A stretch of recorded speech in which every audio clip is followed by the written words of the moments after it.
Well, today I'm delighted to have with us a very special guest. Dr. James Connelly with us today is a psychologist and a translator. He's authored a book called In the Modern Liberal Jungle, A Guide for Americans. And this is a follow-up to the show that we did with Dr. Lyle Rossiter, The Liberal Mind.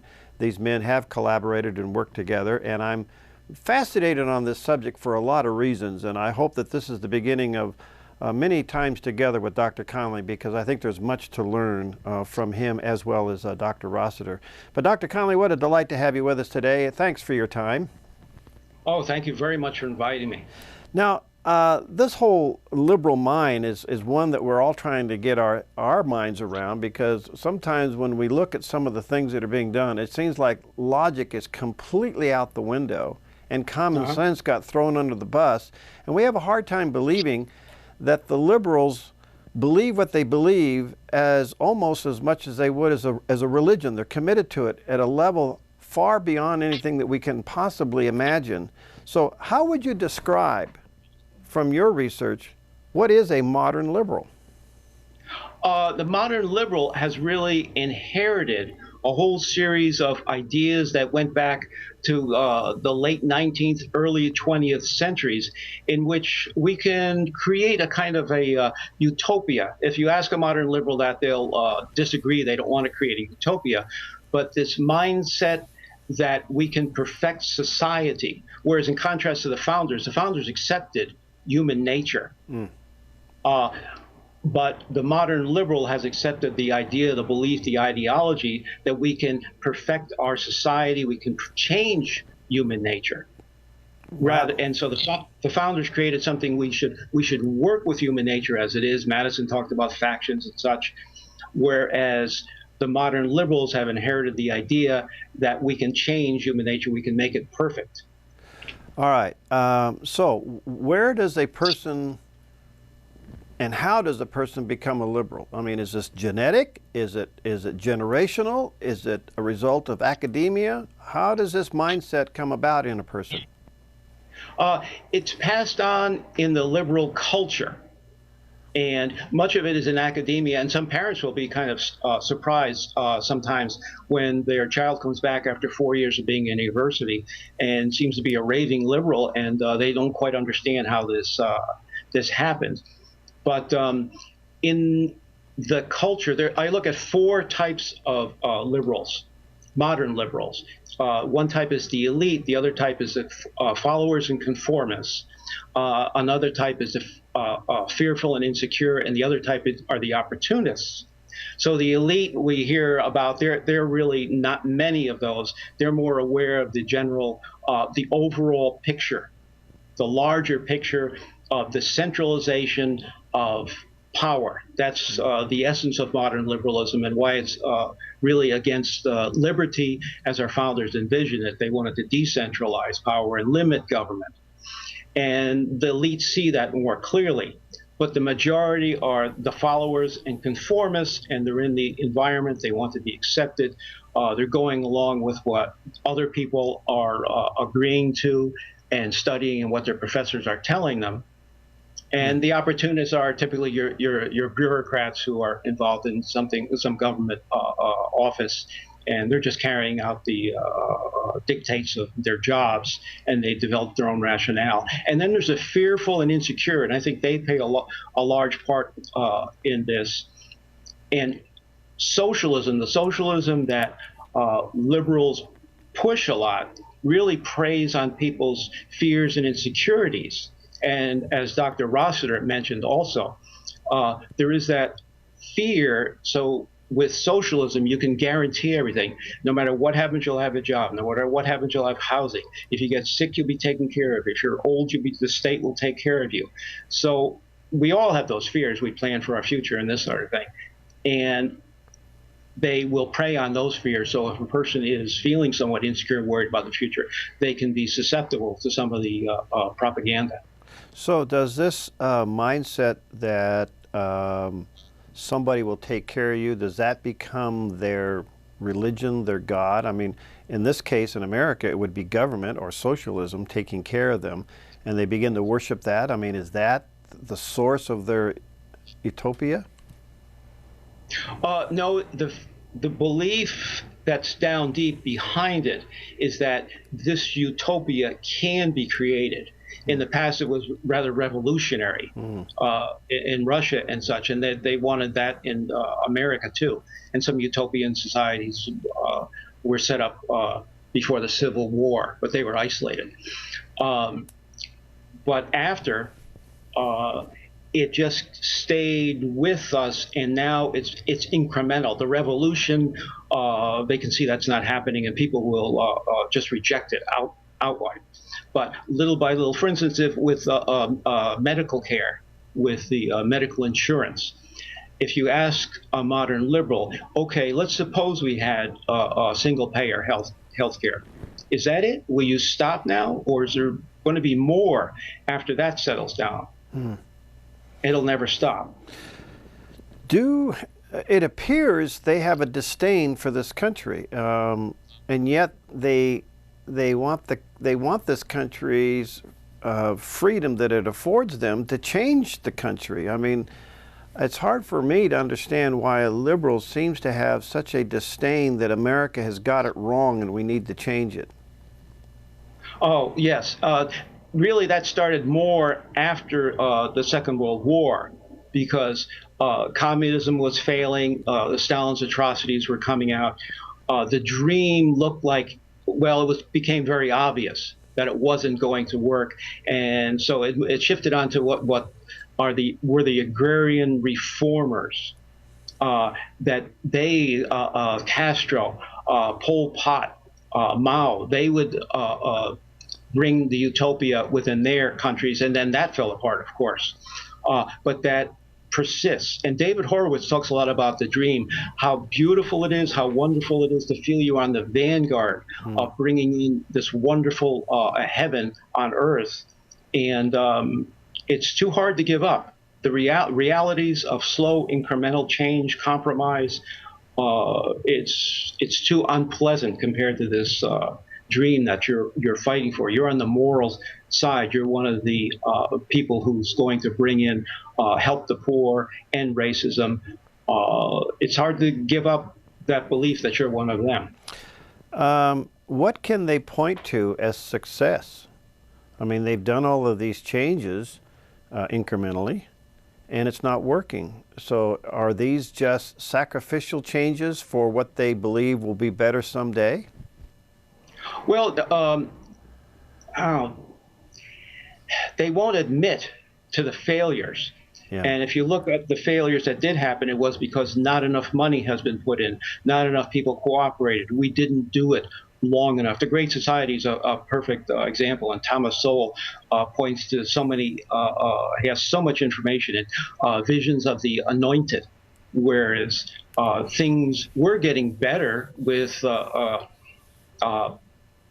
drug use, crime, violence. Our society was getting better, but somehow they said it was getting worse. They pumped money into it, and then it did get worse in many cases.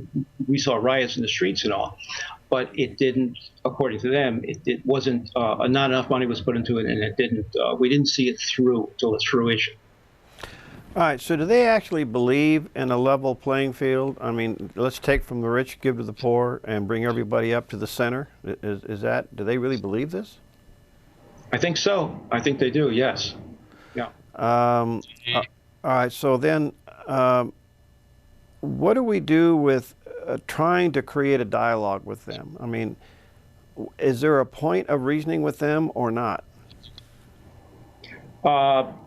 There is I hate to say it, but it's very, very difficult. It's very difficult to reason with them. And my recommendations in the book is we've given in too much on too many fronts, and we need to stop giving in, because we think if we just give in a little more, we will appease them. Just this one more time and things will get better. And my recommendation, overall recommendation, I have a lot of specifics, but one is remember the founding principles, our founding principles, stick to them. And the second is do not defend yourself. Go on the offensive. Okay. Because what will happen is they will try to get you to defend yourself. You're a racist. You're a bigot. You're for the rich. And then when you start to try to deny and explain how you're not what they claim you are, you're playing their game and you've lost. Dr. Connelly, I want to come back to your earlier statement saying that most liberals are born out of the liberal culture that's there, and it's been there for, quite frankly, centuries. But now it's kind of morphed into this modern liberalism. Excuse me, as we approach that, is there a language of liberals? I mean, do they have their own code words that we're missing and we should be picking up on? Yeah, they're typically to do with there's emotional appeals are the big ones: compassion and caring, fairness. And so if I link a program to fairness and compassion, then if you deny this program or question it, you lack compassion. You're unfair, and we can get caught up in that jargon sometimes. Now, you said we have kind of given over to this incrementally, and we have, and it's gotten to us to this brink that we're in today. What do we do with liberals now? When it appears at the moment, some of the research I've seen, that Americans realize now we have gone too far with this nonsense. It's time to stop it. Do you think we have the fortitude to stop it? And if so, how do we go about it? Well, that's the purpose of the book, is to fight for this. And Robert Bork said very clearly, he said, be aware of it and don't give in on every cultural front. I think it's more the culture. There's an emphasis right now on the economy because we're having economic problems, of course. But I think the real battle is more in the culture itself. Do you think that it'll take care of itself if financially we implode? I mean, it'll prove the fact that their thinking doesn't work. What do we do with this if we go bankrupt? Oh, no, I think that'll prove to them that capitalism doesn't work, and the other systems of total government control, centralizing the power, managing society and the economy. Look what happened in the Great Depression. That was an opportunity for them. After World War I, there was an opportunity too. They wanted to nationalize industries and even land after the First World War, but fortunately that didn't happen. It went in reverse. But that'll be an opportunity. It will not end. I'm sorry to say, but it will not end. This fight will never be over.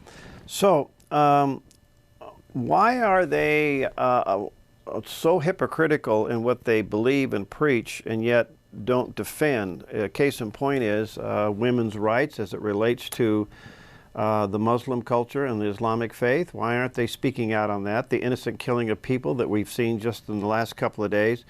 The hypocrisy just reeks, and you kind of wonder, well, how could they be so blind to some of this stuff? Well, there's almost a knee-jerk reaction to put the focus back on how evil America is, and that's where the sticking point comes. It's our fault, and I have on chapter 4, I believe it is, I have the list of the shocking things that many modern liberals said after 9/11, and the typical one we've all heard: the chickens have come home to roost. Right. And in San Francisco, they had to take the American flags off of the fire trucks because they were afraid that there would be property destruction from it. And there's a whole list of actions. That doesn't mean they're all doing that, but the more vociferous, shrill ones are getting the attention. Well, on this recent attacks of our embassies and consulates in the last 4 or 5 days, they're hiding behind this so-called movie trailer as the reason that this happened, when in fact it looks like now all of these attacks were well coordinated, but now they're diverting the attention from the coordination of these attacks as a celebration of 9/11 as being a result of an offensive movie trailer. Is that pretty typical of what they do? Yes, it comes back to us. It's our fault, one way or the other. Wow. All right. So, what do we do? I mean, can we take America back? Yes. No question. We can take America back. The statistics show that people who consider themselves conservative are about 40% of the population. Liberals are about 20% of the population. And I think that other 40% in the middle, the undecided, moderates, etc., they have the essentially conservative values. They want to renew our founding principles. They want to see powers relegated more to the states. They want to see family values. I think we can take it back if we are together with this. All right, so what do you see happening to some of the key hot buttons in this debate? You got the Second Amendment issue, you got the same-sex marriage issue, you got the abortion issue, you got the economic issue. I mean, these are all hot buttons. If there is an administration change come this November, and I realize that's not the answer, but at least it creates a reprieve for us to kind of get back on track. Most of the statistics that I read, Dr. Connelly says that people do want to own guns privately. They don't want to kill baby in the womb, and they want marriage to be defined between a man and a woman. Do you think we can reverse this tide? Yes, I think we can reverse it. And the main thing is I think people feel besieged and intimidated, and we have to speak up more, because a lot of associations to do with Fox News, talk radio, etc., people have, they get defensive about it. The liberals have managed to build associations that a person is uneducated, stupid, backward, unless they go along with the liberal conclusions about things. And I think that's part of the culture. I'm one of the elite. I'm well educated. I'm sophisticated because I go along with these more modern attitudes. And a lot of people don't want to look like they're the exact opposite of that. All right. Now, in your earlier discussion talking about how do we, communicate with them, or if we get into a debate with them, you're and I think a very good suggestion, don't get on the defense, go on the offense. Give us an example of that. I mean, if you're in a battle and you're in the middle of one of these talk show debates, maybe on Fox News, and you've got a liberal sitting across the table from you trying to accuse you of all of these things, how do you not go from defense to offense? Or how do you go from defense to offense? One way is asking questions, but another typical charge that we hear all the time is racism. And you're a racist. And that's where it's really easy to catch a liberal, for instance, because they are the ones who are espousing racism, because they're saying that different races, different groups of people need special consideration. That means they're looking at those people as inferior. And also that puts people in groups rather than looking at them as individuals. And it also is used to make oneself look morally superior, that I'm helping these people. And then when they say they need to be more represented in different, in our history books, etc., that means that they're really saying, and I would tell a liberal, you're saying that these people have poor self-concept, in need of therapy, and you are the one who knows what's best for them. And that sort of thing is to go on the offense. It's you who is the racist. I'm not the racist. Mm. The tone of this debate and this has really gotten ugly, and the civil discourse is really remarkable. I mean, we may be on the edge of such a polarization that we can't get along. I don't know how we could survive that. Do you? Well, we gave in quite a bit, at least socially on a superficial level, and it's about time they give in to us. And we, as I said, I don't think it will ever end. I think it's more of a struggle. I describe it that way in the book, as trying to centralize power because we know what's best for society, as opposed to decentralizing, let individuals choose, and limiting government. And that's been going on for centuries, and it's not going to stop. It's a constant battle. Wouldn't we be better off as conservatives going out and raising up more conservatives and just avoiding these people? And just go for the raw numbers? Yeah. And encourage. We need to encourage one another. People are afraid to speak out, and just encourage people. And one technique is interesting, is to go online and participate in some of the political debates. Right. Go on their shows too, and on the internet and debate them and tell them what you think. It'll rattle their cages quite a bit. Well, Dr. Connelly, thank you for your work. His book is entitled "In the Modern Liberal In the Modern Liberal Jungle: A Guide for Americans." You can check it out at Amazon or Barnes & Noble. Let me encourage you to get it. There's a picture of it there on the screen. It's a tremendous resource, and I hope to have you back quite often. Between you and Dr. Rossiter, we're trying to understand a liberal mind as much as we can, and we are learning a lot from you. So thank you, Dr. Connelly, for your time today. Oh, thank you, Perry. Thank you very much for inviting me. Okay.